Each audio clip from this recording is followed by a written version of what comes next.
¿Qué tal, queridos estudiantes? Les doy la bienvenida a la tercera semana de nuestras clases y como ustedes saben, estamos en una semana de trabajo asincrónico.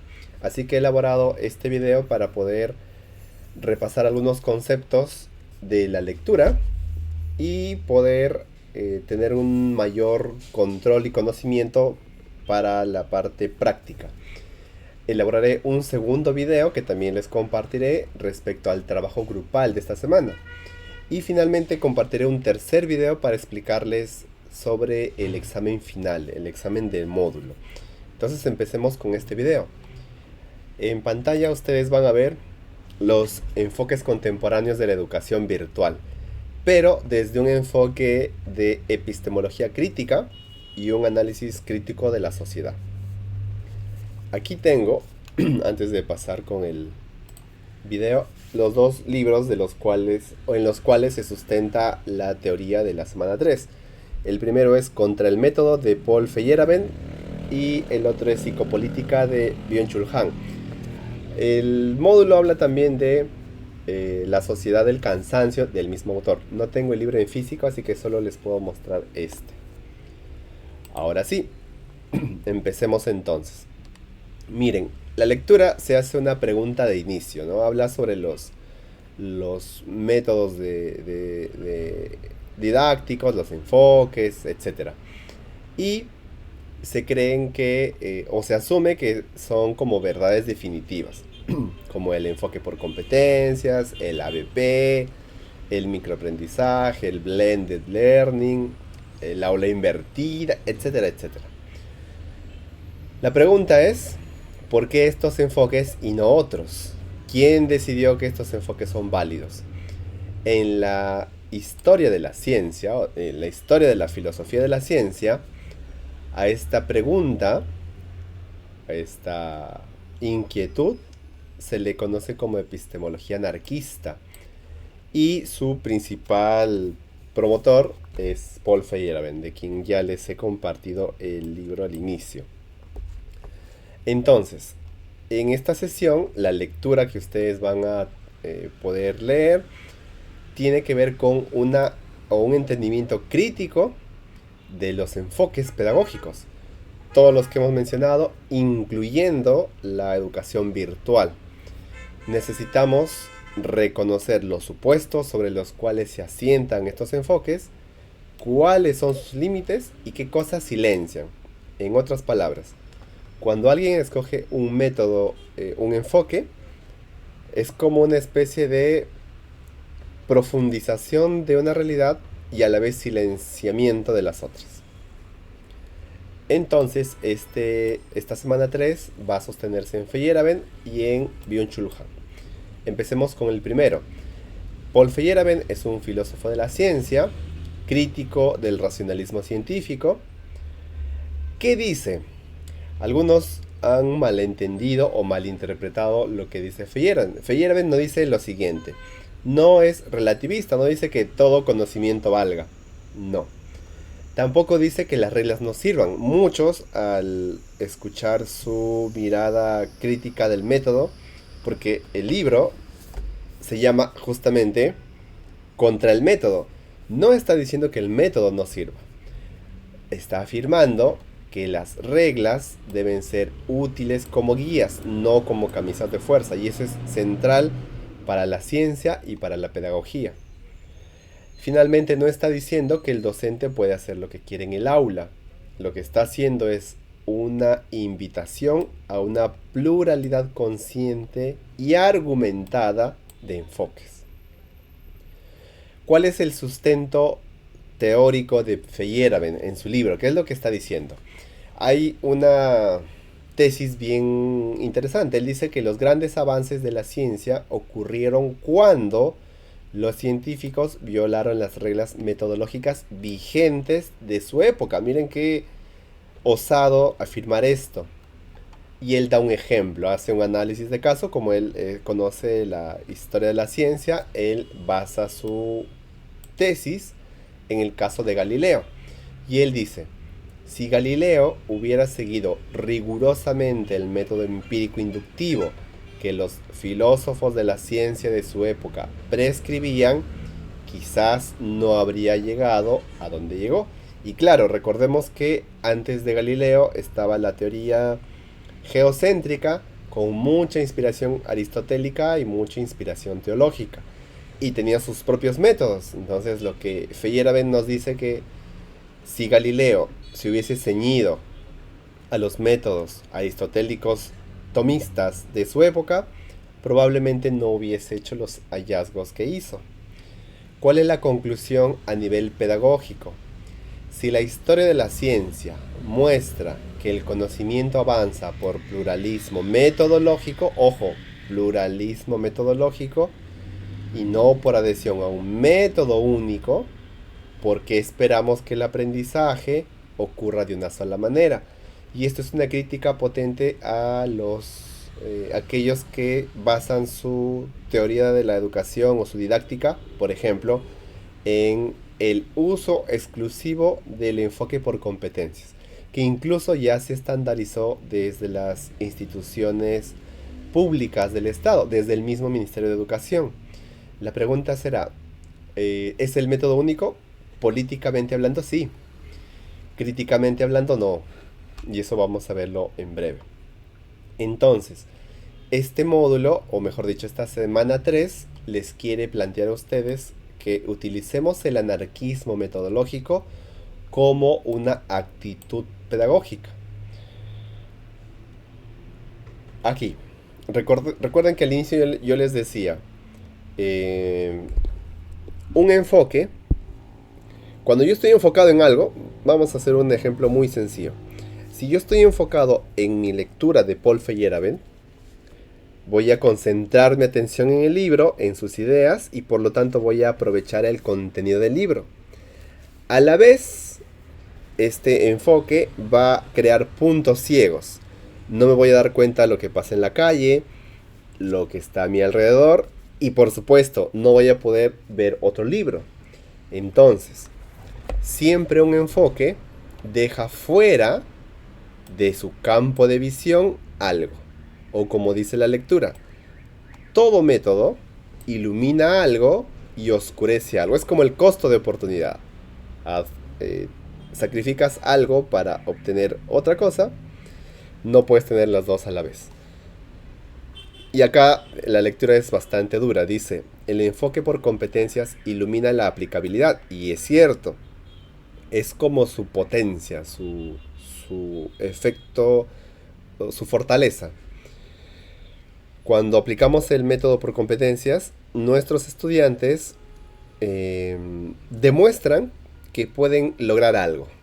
Eso es lo más importante, lo clave y lo más conocido. Sin embargo, este enfoque por competencias oscurece la profundidad conceptual. Y claro, no se puede lograr las dos cosas a la vez. O bien logramos que nuestros estudiantes adquieran competencias procedimentales, lo cual impediría que a la vez adquiera competencias intelectuales o de pensamiento. Entonces es muy difícil lograr ambas cosas a la vez. También se critica el microaprendizaje y otros enfoques que en breve hablaremos. Y finalmente, esto es interesante. ¿A quién beneficia que este enfoque sea adoptado como universal? En la Edad Media existía ya finalizando la Edad Media, al iniciar la Edad Moderna, había un método que era el aristotélico tomista, que beneficiaba a determinadas capas sociales, a determinadas élites. Y por eso se hace que un enfoque sea universal, como un monopolio. La pregunta es, ¿quién sale beneficiado? Feyerabend nos recuerda que los estándares no son neutros. Ningún estándar es neutro. El estándar que ha planteado el Minedu, el estándar que plantean las universidades, incluso cada universidad tiene sus propios estándares, su propia manera de escoger, ya sea APA, Vancouver, IEEE, etc. No son neutros. Es decir, tienen historia y por lo tanto tienen política. Además, hay una economía detrás. Por lo tanto, cuando se asume un estándar, hay intereses políticos, económicos e históricos detrás de esa decisión. Y por lo tanto hay sujetos que se benefician. A esto nos ha llevado Feyerabend, a no solamente decir, miren, este es el método mejor, porque alguien podrá decir, yo aplico el método de problemas en mi trabajo y me va muy bien. Otro podrá decir, yo aplico el método, el enfoque por competencias y me va muy bien, tengo excelentes resultados. Y un tercero podrá decir, yo aplico el blended learning. Sí, y está muy bien. El punto de esta sesión no es decir cuál de los métodos es mejor. Eso podrán verlo en otros módulos en los que ya se concentre el trabajo de manera más pragmática. En cambio, como nuestro módulo tiene que ver con una cuestión de fundamentos, ustedes necesitan tener autores y tener teoría. Y por lo tanto, la teoría debe llevarlos a un pensamiento crítico, a una reflexión crítica. Y a esto nos ha llevado el gran Feyerabend. Ahora veamos algunos enfoques contemporáneos bajo esta mirada, bajo este enfoque crítico. Como les decía, la pregunta no es si sirven, no. La pregunta es qué asumen y qué silencian. Porque básicamente todos sirven, unos mejor que otros dependiendo de su contexto, de la aplicabilidad, del objetivo del docente, etcétera, etcétera. Hablando del enfoque por competencias, hay una tabla en la que se muestra qué cosa ilumina el enfoque y qué cosa oscurece el enfoque. Todo enfoque tiene estas dos caras, como una moneda. El aprendizaje autónomo. Hablamos de esto en la primera sesión. Y dijimos que incluso en el examen de entrada aparece este tema, que el aprendizaje autónomo y autorregulado es lo esencial en la educación virtual. Yo estoy de acuerdo. Incluso es casi un dogma en algunos lugares. El estudiante debe ser capaz de gestionar sus propios tiempos. Es cierto, por ejemplo, yo estoy como docente gestionando espacios, gestionando materiales, recursos, mis actantes, ustedes ya saben qué son los actantes, para que en esta semana, que es una semana de educación virtual, asincrónica, ustedes puedan tener todos los recursos y puedan desarrollar bien su parte práctica. Muy bien, ustedes pueden monitorear su progreso, ajustar estrategias, automotivarse, perfecto. Hasta ahí estamos muy bien. Ahora vamos a utilizar el enfoque de Feyerabend para ver qué cosa ilumina y qué cosa silencia. El discurso del aprendizaje autónomo tiene un supuesto y vamos a desnudarlo. Asume que todos los estudiantes que llegan al aula virtual tienen las mismas condiciones para ejercer su autonomía, es decir, tiempo libre, espacio tranquilo, acceso a internet estable, habilidades metacognitivas desarrolladas, ausencia de responsabilidades que compitan con el estudio, entre otras. Y claro está, no es cierto. Habrán estudiantes que, como me comentaron en clase, algunos trabajan, algunos tienen familia, algunos están estudiando. Entonces miren, trabajo, estudio, familia. Llegan a casa muy cansados y tienen que desarrollar las clases. O llegan a casa y necesitan usar la computadora y están otras responsabilidades, como por ejemplo la familia, los hijos que usan el internet o la computadora, o que no hay un entorno adecuado porque hay bulla, hay ruido, o no tenemos los materiales, o simplemente carecemos de habilidades metacognitivas desarrolladas. No todos tenemos el mismo piso desde el cual poder empezar una carrera. No, no todos. En general, sobre todo en los posgrados, esta asunción es falsa para la mayoría de estudiantes y en eso yo estoy absolutamente de acuerdo. Por eso yo procuro darles oportunidades a todos para que puedan presentar su trabajo. Entiendo que algunos no manejan el WhatsApp, trato de decirles, mire, haz esto, haz lo otro, escríbeme. Entonces, creo que esa es una actitud que está influenciada por el conocimiento de la realidad. En otros casos no pasa lo mismo.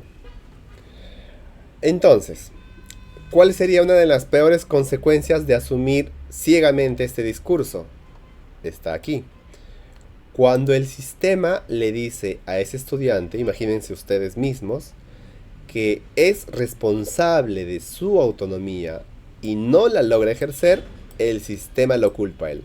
Y este punto es clave para empezar a hablar de Byung-Chul Han, que lo haremos en breve. Claro, supongamos, yo asumo que todos ustedes son autónomos y autorregulados, que tienen competencias, que tienen metacognición desarrollada, entornos adecuados, internet estable, etc. Si alguien falla, por ejemplo, no logró presentar su trabajo a tiempo, o mejor aún, no logró entender lo que se explicó en clase, no logró entender a Bruno Latour y los actantes. Si creemos que este discurso del aprendizaje autónomo es absoluto, diremos, ¿dónde está la culpa? ¿Dónde está el responsable? El estudiante. No estudió, no leyó, etc. Y eso podría ser cierto en parte. Pero Feyerabend nos está diciendo que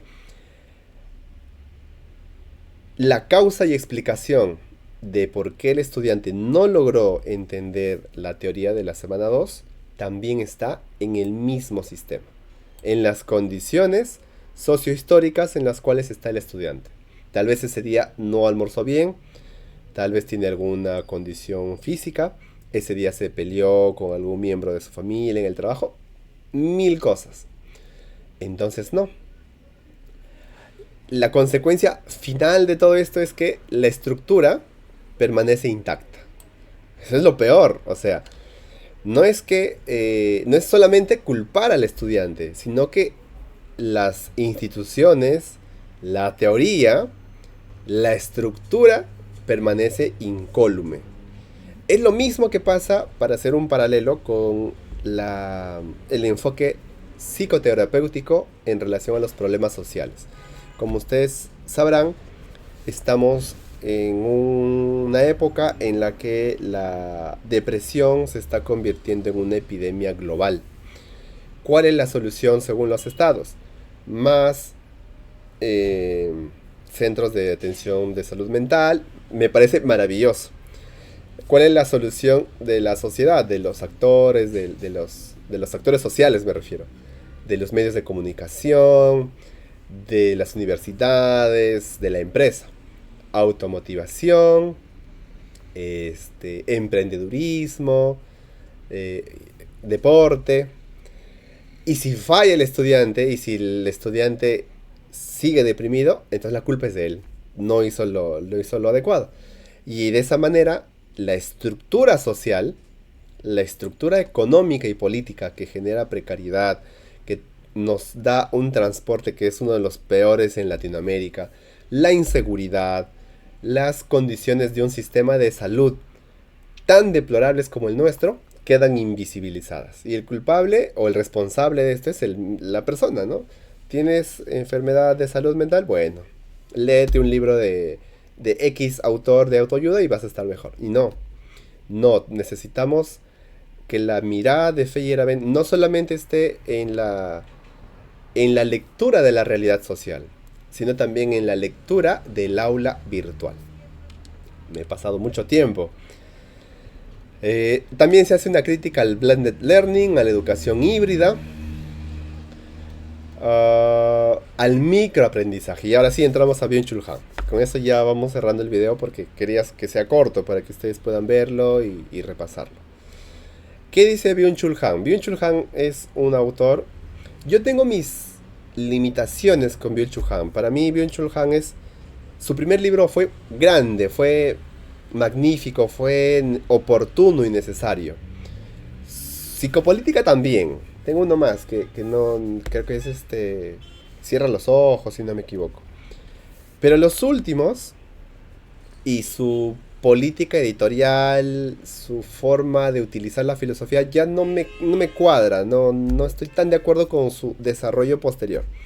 Así que nos vamos a quedar con el Byung-Chul Han inicial, el de la sociedad del cansancio y el de psicopolítica. Más que desarrollar una teoría filosófica, una teoría sociológica, Byung-Chul Han ha logrado describir bien cómo va la sociedad actual. Si pueden leer el libro de La sociedad del cansancio, un buen libro. Yo lo he leído 2 veces y me parece... Y es corto, miren. Les voy a mostrar aquí. Aquí, miren. Cortito. Ese es otro defecto de Byung-Chul Han. No sé si es defecto o virtud, pero... Este libro, por ejemplo, no pasa de las 95 páginas. Es breve. Así que no es muy grande. Lo pueden leer en una semana, unas 10 páginas al día y ya está. ¿Qué dice Byung-Chul Han? Voy a hacer una especie de paralelo entre el presente y el pasado. Antes, dice Byung-Chul Han, trabajábamos, por ejemplo, en la fábrica fordista. El trabajador y el patrón tenían una relación. El jefe, el patrón, ejerció una disciplina externa. Le decía, tienes que hacer esto, hacer lo otro, etcétera, etcétera. Terminaba la jornada laboral y el trabajador salía de ese entorno, iba a su casa y era libre. No tenía una obligación añadida a lo que tenía que hacer en la fábrica. Eso era en 1920, 1930, 1880 en la Revolución Industrial. ¿Qué es lo que ha pasado? Que esa disciplina externa ha mutado, se ha transformado a una forma más sutil y efectiva de control. ¿Y cómo la llama Byung-Chul Han? La autoexplotación.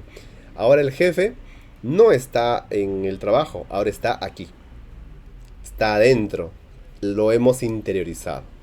Otra forma en la cual se expresa la sociedad del cansancio es en la separación entre espacio público y espacio privado. Antiguamente, y con antiguamente me estoy refiriendo a 2000 para atrás, antiguamente el trabajo, en la mayoría de trabajos se hacía en el trabajo. Suena redundante. Es decir, las tareas, revisar exámenes, etcétera. Sí, yo sé que hay trabajos que desde mucho tiempo atrás se hacían en casa, sí, lo sé. Pero había una separación, algo que los antropólogos llamarían la diferencia entre lo sagrado y se me va el nombre, lo sacro y lo profano. Una separación, ¿no? Ya, yo puedo llevarme el trabajo a casa, sí, pero es un espacio sagrado, un espacio en el que está mi familia, mi entorno. ¿Puedo llevarme el trabajo? Sí. Eso era antes. Llegó el 2000, llegó el internet, llegaron los cambios sociales desde el 2008 con la crisis financiera, el atentado en las Torres Gemelas 2001, etcétera, etcétera. Un montón de cambios sociopolíticos globales. Y llega la pandemia. La pandemia destruyó la pequeña barrera que había entre lo público y lo privado. El trabajo y la casa. Ahora el trabajo se hace en casa. Ahora el trabajo no nos deja. Y gracias a las tecnologías como el Zoom, el Meet, todo el entorno de Microsoft Office, el entorno de Google Works, etc., el trabajo se ha interiorizado en el ser humano. Y ya no necesitamos un jefe que nos diga, haz esto, porque nosotros mismos nos castigamos. Y aquí aparecen los conceptos como procrastinación y rendimiento, o mejor dicho, productividad. La gente se siente bien cuando es productiva y se siente mal cuando procrastina. ¿Por qué? Walter Benjamin, que es un autor, es un filósofo alemán, decía que el aburrimiento es una condición para la creatividad. Pero ahora ya no podemos aburrirnos. Sentimos culpa. Eso quiere decir que la sociedad, que los imperativos de rendimiento de la sociedad se han introyectado a nivel psicológico. Por eso él habla de psicopolítica. Entonces, el sujeto del rendimiento es más rápido, más productivo que el sujeto de obediencia, que es el antiguo. el poder no ha desaparecido, solo ha cambiado de forma. Ya no dices debes, se dice puedes. Eso es lo que ha pasado. Y eso o esa teoría nos ayudaría a entender qué es eso del microaprendizaje. Aquí vemos que queda fuera. Byung-Chul Han hace preguntas sobre el microaprendizaje y ahí concluye nuestra sesión, bueno, nuestra lectura. Hay algunas síntesis de las ideas que se van a ver aquí. Y finalmente, bueno, aquí termina el video de la parte teórica para que puedan ustedes complementar las ideas que han encontrado en la lectura de una manera más plena. El siguiente video será una explicación de el trabajo práctico.